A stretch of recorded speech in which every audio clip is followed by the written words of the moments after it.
So when you think of Japan, what pops into your head? For most of us, it's things like lightning-fast bullet trains, Nintendo, Toyota, just amazing food, right? It's this picture of a super high-tech, modern, and just massively influential country. But you've probably also heard that its economy has been, well, stuck for decades. And that's the big paradox we're going to unpack today. How does that even work? How can a country feel so advanced, so clean, and so incredibly functional, and at the same time be trapped in 3 straight decades of economic stagnation? Let's dig in. You see the contradiction right here. On one side, you've got the image we all have of this thriving modern society. But then, on the other side, you peek under the hood and see the reality. An economy wrestling with some of the toughest challenges on the entire planet. This is the puzzle we're going to solve together. So here's our roadmap. We'll start with the paradox itself. Then we'll rewind the clock to Japan's incredible post-war miracle and the insane bubble that came next. We'll look at the 30-year hangover from that crash, the intense pressure that put on society, and finally, we'll answer the big one. How in the world does Japan stay so stable through it all? Okay, our story really kicks off right after World War II. And you have to understand, Japan was completely devastated. The country was in ruins, its entire industrial base was shattered. It's from this point, from total destruction, that one of the most incredible economic stories of the 20th century begins. So, what was the secret sauce? How'd they pull it off? Well, it got a massive kickstart during the Korean War. Japan became this key supply base for the US military, and the flood of orders basically resurrected its factories. From there, Japan went into what you could call full-on export mode. It was this unique partnership between the government and big business, plus a famously dedicated work culture that let them just dominate global markets. Brands like Toyota and Sony became household names everywhere, and by the 80s, Japan was an absolute economic superpower. But this is where the story takes a really sharp turn. In 1985, the US basically strong-armed Japan into signing something called the Plaza Accord. The goal was to make the Japanese yen stronger. Now, for an economy built on exports, this was a total nightmare. A stronger yen meant Japanese products were suddenly way more expensive for the rest of the world. Profits got crushed. To fight back, the Bank of Japan just slashed interest rates, flooding the country with ridiculously cheap money. And the result? A wild frenzy of borrowing and speculation that created one of the biggest financial bubbles in history. And just to give you an idea of how completely insane this bubble was, at its peak, the little patch of land under the Emperor's Palace in Tokyo was theoretically worth more than all of the real estate in the entire state of California. Let that sink in. This wasn't real growth, it was pure speculative mania. And, well, we all know what happens to bubbles. They pop. And in the early 1990s, this bubble didn't just pop, it burst in the most spectacular way imaginable. This wasn't just some financial crash, though. It was a deep, psychological blow that would end up defining the entire nation for decades to come. The stock market, real estate prices, everything just collapsed, leaving the banks with these mountains of bad debt. But unlike how the US responded to the 2008 crisis, Japan's government kind of just delayed and hoped for the best.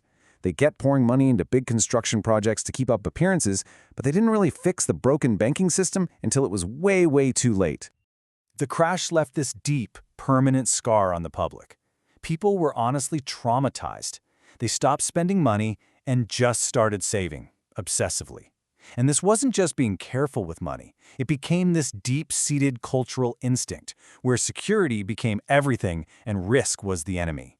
And when millions of people stop spending all at once, you get this really dangerous economic trap called deflation. Prices start falling, so you wait to buy that new TV, hoping it gets even cheaper. Businesses then make less money, so they cut prices again, and the whole economy just slowly grinds to a halt. So to fight this, Japan's central bank threw the kitchen sink at the problem. They did some truly radical stuff. They kept interest rates near zero for over 20 years. They pretty much invented policies like quantitative easing, which is basically just printing money to pump into the economy. But here's the crazy part. It didn't really work. The psychological trauma was just too deep. You can lead a horse to water, but you can't force people to borrow and spend if they're terrified of debt. And so, what was supposed to be a lost decade just kept going, stretching into 30 long years of stagnation.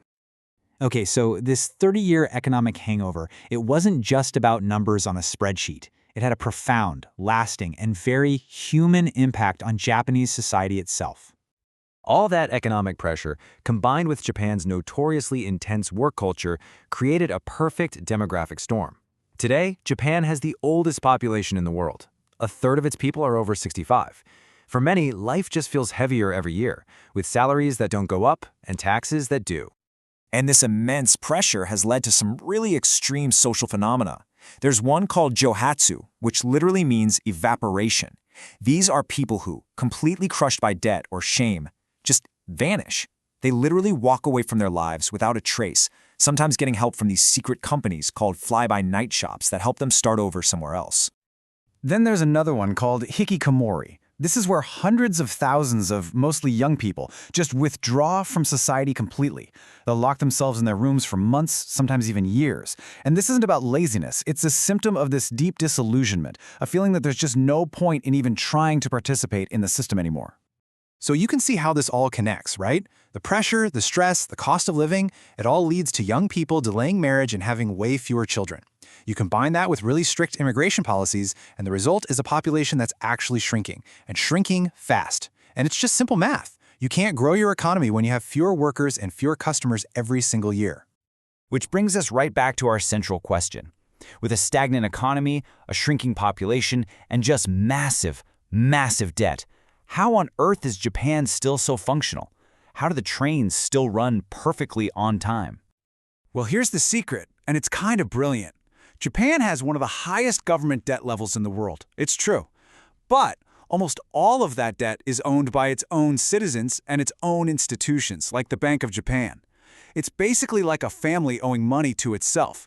They're not beholden to foreign creditors, which gives them a ton of control and stability.